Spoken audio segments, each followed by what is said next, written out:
As you can now see, Dr. Jones, we are on the verge of completing a quest that began almost 2,000 years ago. We're just one step away. And that step is now here. We have it, ladies and gentlemen. Our secret CPU has arrived, and it is the coveted Ryzen 7 9800 X3D. It took a while to get, and unfortunately with the market at the time of releasing this particular video, it is still a pain to find.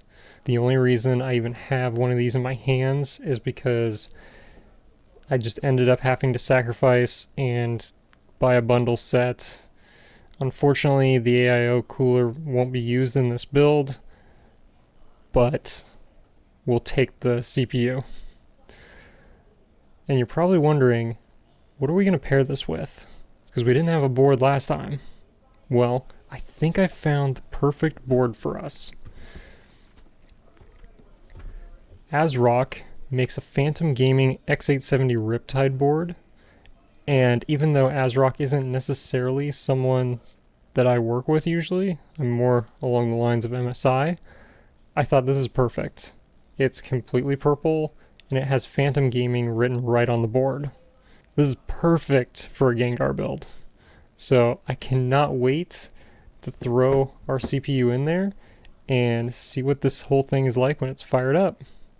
So let's get to it. First off, we need to be prepared for the long haul. Since we're working with delicate components, a pad and some gloves are paramount. Next, we will need thermal paste, a spreader, and a screwdriver set. As long as we have these and some ingenuity, we should be set. Let's get the motherboard all situated for install.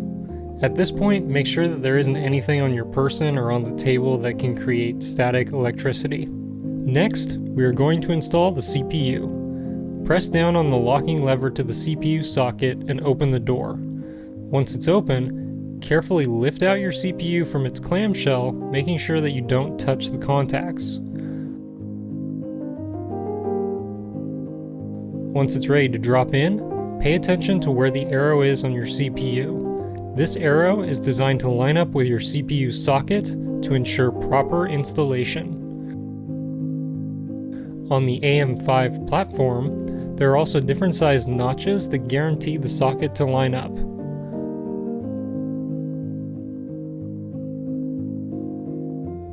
Once it is in place, double check that it is not hung up on any sides of the housing and close the cover. Press the latch down and it will pop the plastic cover off.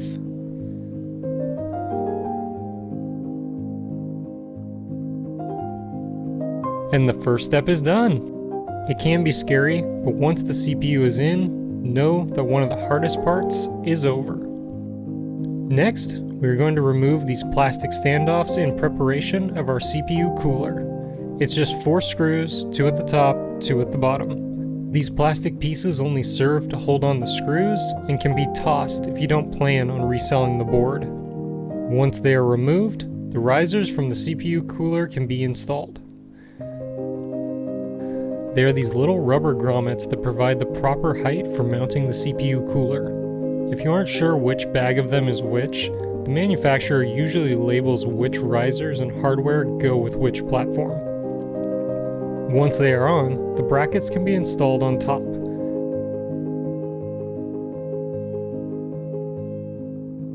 Make sure that the threaded post is sticking up so that the CPU cooler has something to mount on. After that, it is simply a matter of screwing each bracket down. Now, you may notice a very simple mistake that I'm making here. Maybe if I had read the instructions, I wouldn't have had to deal with it later. If you can tell me what it is, shout it out in the comments below before I realize it later.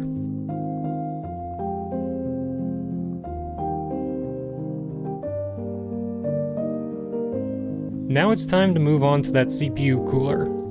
Make sure you remove this horrible sticker. I would almost wish that they didn't even include this thing rather than risk thermal throttling a CPU. Once it's off, we can line up our cooler. And now is when I realized my mistake. Those standoffs should not be facing the same way. For those who have not installed risers before, the AM platform has them curved inward. This is the only way that it will line up with the cooler. So, if you go to put your cooler down on the brackets and it doesn't line up, double check them. From there, it's easy enough to screw the cooler down onto the posts. But before we install that, there are a couple of components that need to go in first. Let's start with the RAM. That way we aren't cutting our fingers on the cooler fins as we install it. Looking at these sticks in my hands, I didn't realize how big they would be. Also, if you grab this particular pair, there are a couple of screen protectors on their faces. Feels kinda odd that they included them, considering that these sticks don't even have a screen, but whatever. We will remove them.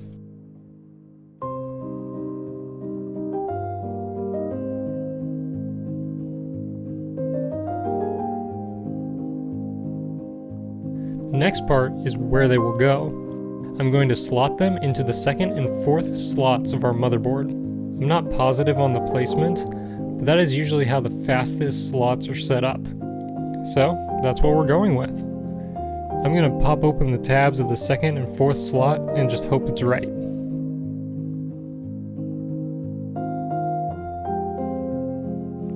To pop these bad boys in, press the card firmly into the slot. You will know that it is in by the clicking sound that it makes. Double check the tabs to make sure they are locked and you are all set to go. Repeat the process with the second card and double check. We do not want to be chasing boot issues because of a loose stick. Next, we are moving on to our M2 slot. It's right below the cooler, so it will be much easier if we install the SSD now rather than later. Push the slide pin back to release the cover. Then, pull up and right. The left side has hooks that keep it in place. Slide it away, and you are now free to look inside. It seems that we have two covers over the thermal pads, so let's remove those. Well, remove them from the pads at least. They are easy to take off, and once they are gone, you should have a slot that looks like this. You can now grab your NVMe drive for install. Make sure that the pins line up in the socket. There's only one way that they go in, so if you feel like you have to force the drive in, double check your orientation. But once it's in, press down on the drive and lock it into place. This particular board has a twist lock that was quite finicky. It really had to be pressed in to lock into place. Another thing to note with these guys is that they only go one way. If you're trying to maneuver it counterclockwise, it's not going to lock the drive in place. It only goes clockwise to lock. Now that the drive is in, we can put the cover back on. Make sure to press down on the cover to lock it in place. It may need a bit of a wiggle to snap fully in. I had to do this in order for it to get around the PCIe latch to lock completely. It's kind of a pain and I'm not too happy about that design, but once it's done, it'll stay locked. Now, we can go back to installing our CPU cooler. First things first, we're going to need some thermal paste. I went and picked up some of Corsair's XTM60 paste for this project. It wasn't necessary as the cooler had some in the package, but since I bought it, I'm using it. The package also came with a spreader, which I've never used. I think I'll give it a try though. Now, onto the application. Putting thermal paste onto a CPU isn't rocket science as much as I've seen it debated. I personally placed dots on AMD CPUs and a vertical line on Intel CPUs and haven't had a problem. For this build, I'm going to use the spreader for fun and just see what happens. The gummy traits of the paste lend more time to application. That being said, it also has the added benefit of not spilling out all over the socket. I mean, sure, I can imagine that with this method, the paste is more likely to push out beyond the contact surface. But you know what? It was kind of fun to play around with it. You can shoot me in the comments, but I like my finished masterpiece.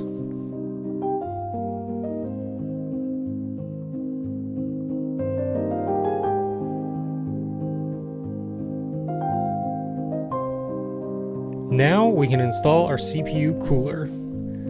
Line it up on the posts, press down firmly, and screw it down. There's a spring inside each cap that will fight you. However, once you've caught one thread, the caps will snug up nicely.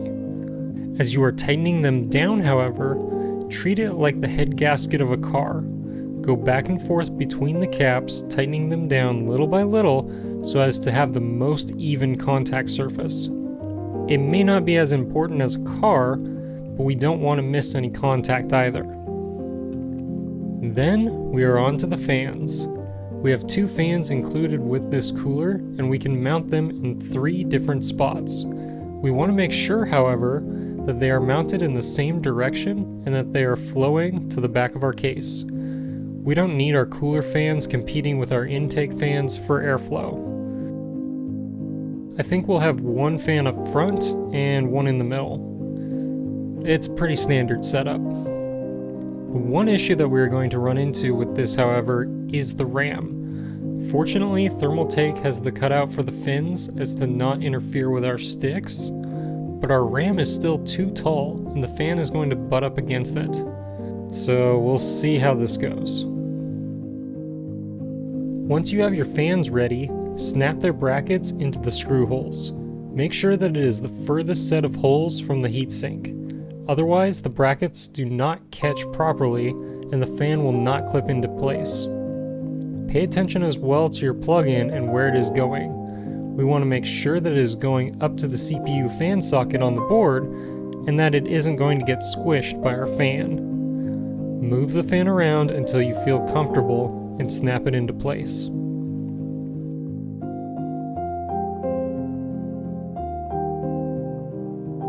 Unfortunately, it isn't going to look perfect, as you can see here. But what can we do? Now that it is done, we can plug in our fans. There are 2 slots at the top of the motherboard that say CPU 1 and CPU 2 fan. Simply plug them into both and your CPU cooler is installed.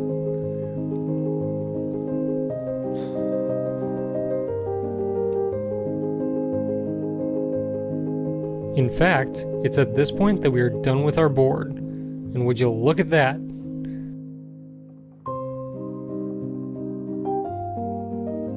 It's finally done! We can now start to assemble our PC.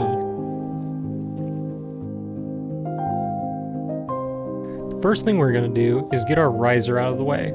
There are 6 screws in the bottom slot that need to be pulled out. Then, there's 1 screw on the back side that holds the bracket in. Remove all of these, and our graphics card riser can easily be taken out.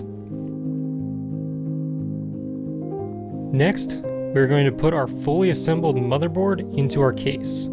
Be mindful of how it goes inside of the case, because things like fan cables can get caught behind the board.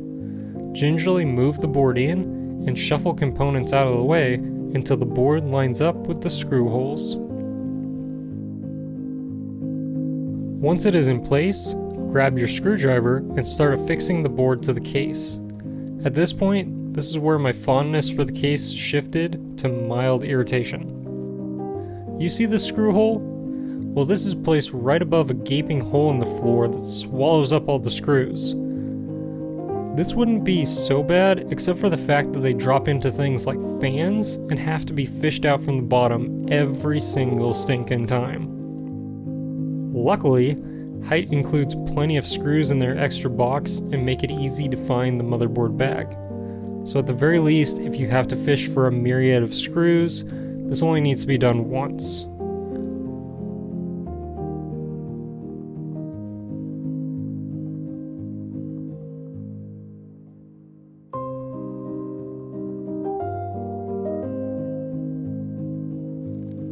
And there we go. Now we have another screw in.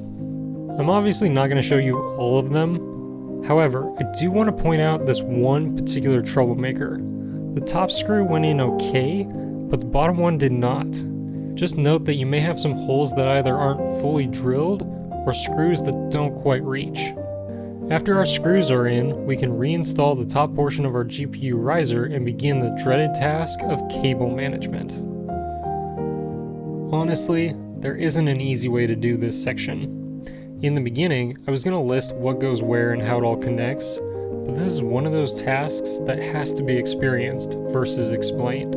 When you're at this point in the build, it's just about patience and organization. The old adage, think twice, cut once, it really applies here. Really weigh where each wire should go and make sure that it leaves enough room in the case so that in case 3 more have to sit next to it, you can fish them through. From there, most plugs are self-explanatory and well labeled. If you aren't sure, Google it. Believe me, I've certainly gone down many a rabbit hole in this section, but the information gleaned is always more valuable the first time rather than the second time with a broken component. For example, this connector. Plugged into the graphics card, it is nearly touching the CPU cooler. This wouldn't be a problem if our CPU had an AIO, but I think we're going to have to change it. Another thing of note is that our glass is very nearly touching the fan. Clearly this case was not meant for such a large cooler. We are really close, but I think with a smaller fan, we can fix this one. Well, now that it's assembled, let's take it back to my station and get it to post. We're going to swap out my PC and plug it into my peripherals. That way we have components that are at least tested.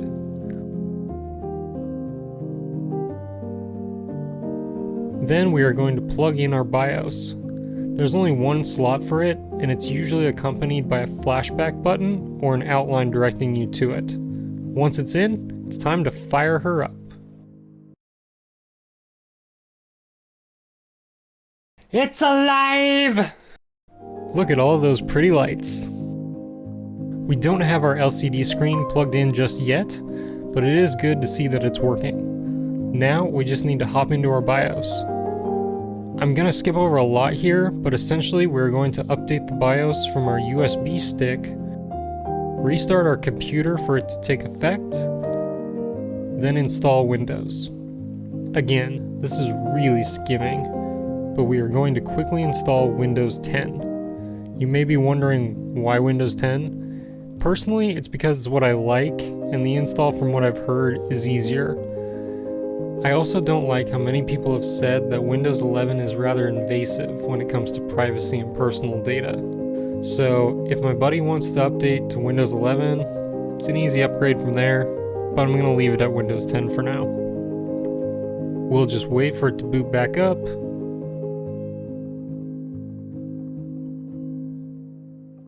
It will let us know that it's sentient, and that it's preparing for our demise. And voila! We have a PC. By the way of movie magic, this process worked flawlessly, and somehow added desktop backgrounds. But we set out what we wanted to accomplish, and we got our PC running. That's awesome. It definitely took more than a day, and this did not go as smoothly as it looked, but we now have a working machine. Is it ready though? Remember, we still have a few things to fix, and we need to add Gengar to this guy. So tune in next week for the final episode of our Gengar PC build. I cannot wait to see you guys there. Like, subscribe, and God bless.